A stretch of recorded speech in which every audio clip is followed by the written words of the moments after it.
আসসালামু আলাইকুম। বিদ্যুৎ মিটার প্রিপেড মিটার কিনে আপনার বাড়িতে এনে লাগিয়েছেন, প্রতি মাসে মিটারে ভাড়া নিচ্ছে আপনার টাকা দিয়ে, এবং যতবার মিটারে টাকা ভরবেন এতবারে কিন্তু একটি ভ্যাট কেটে নিত।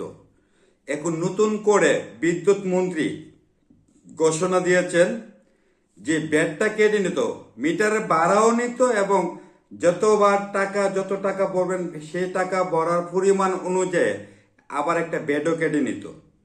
সেটা তুলে নিবে ঘোষণা দিয়েছেন বিদ্যুৎ মন্ত্রী। তো ধন্যবাদ জানাই বিদ্যুৎ মন্ত্রীকে, একটা ধন্যবাদ দিতে হয়, কেননা ভালোকে ভালো বলবেন, অন্যায়কে প্রতিবাদ করবেন, এটাই স্বাভাবিক।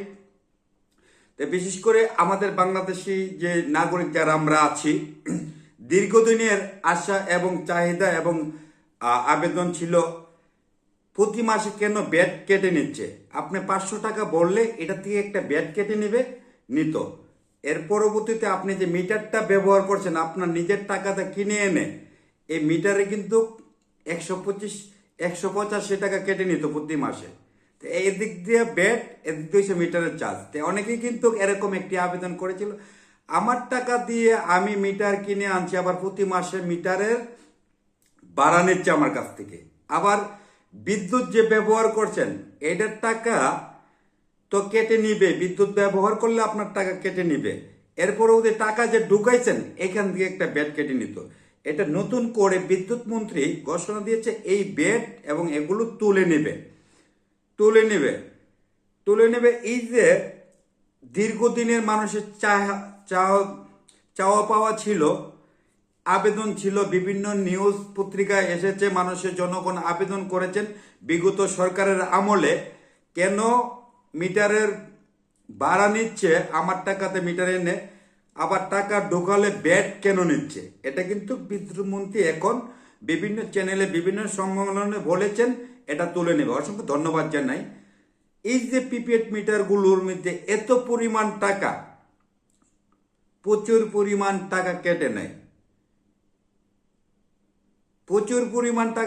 এটাই মানুষের কিন্তু আবেদন ছিল, মিটারগুলো চেঞ্জ করতে হবে। মিটারগুলো আগের মিটারে ভালো ছিল, এখন প্রিপেড মিটার লাগিয়ে আমার টাকাতে মিটার কিনে এনে আবার আমারই ভাড়া দিতে হয়। আবার 500 টাকা বললে প্রতি মাসে 185 টাকা হচ্ছে মিটারের ভাড়া। আবার 500 টাকা বললে এখান থেকে আপনার টাকা অনুযায়ী একটা ভ্যাট কেটে নিত। আবার বিদ্যুৎ ব্যবহার করছে না তো কেটে নিবেই। তো এটা নতুন করে ঘোষণা দিয়েছেন, এটা তুলে নেবে। আশা করি এটা বাস্তবতা হওয়ার জন্য আহ্বান জানাচ্ছি বাংলাদেশ সরকারকে।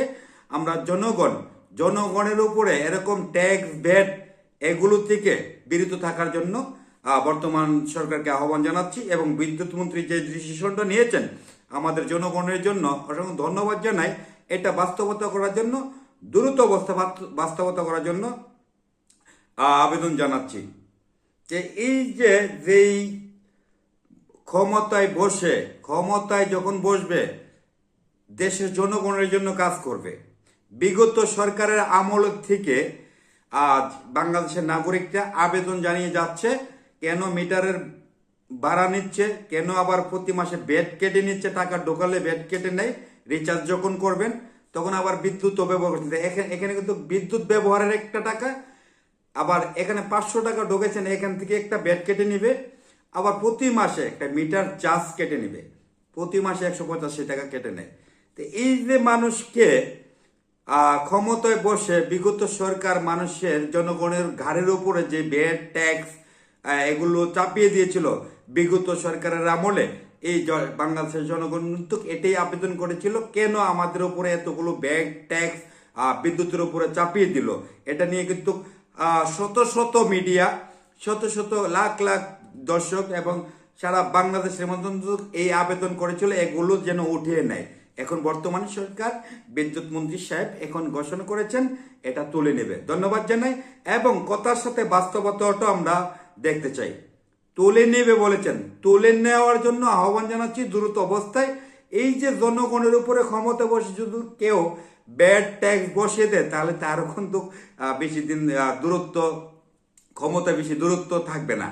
এই জন্য বিগত সরকারের আমল থেকে আমরা বাংলাদেশের জনগণ এই ধরনের আবেদন করে গেছি যেন ব্যাড ট্যাক্স, যে বিদ্যুতের উপরে এতগুলো ট্যাক্স দিতে হয়, এতগুলো ব্যাট দিতে হয়, আবার বিদ্যুতের টাকা দিতে হয়, এগুলো তুলে নেওয়ার জন্য বাংলাদেশের নাগরিকরা কিন্তু অনেকবার মানববন্ধন, আবেদন, নিউজ মিডিয়া বিভিন্ন কিছু করেছেন এবং আমরাও করেছি। তো এই জন্য এতদিনে বাস্তবতা হয়েছে না, আমি ধন্যবাদ জানাই। আর সবাই যার যার অবস্থান থেকে ভিডিওটা শেয়ার করে অন্যকে দেখার সুযোগ করে দেবেন, এবং যারা ভালো কাজ করবে ক্ষমতায় বসে তাদেরকে আমরা সাপোর্ট করব, যারা দুর্নীতি এবং জনগণের উপরে বিভিন্ন ধরনের ব্যাড ট্যাক্স চাপিয়ে দিবে তাদের বিরুদ্ধে আমরা রুখে দাঁড়াবো। সবাই ভালো থাকবেন। আজকের মতন আমি বিদায় নিলাম, কাজী মুখলেস। আসসালামু আলাইকুম, আল্লাহ হাফেজ।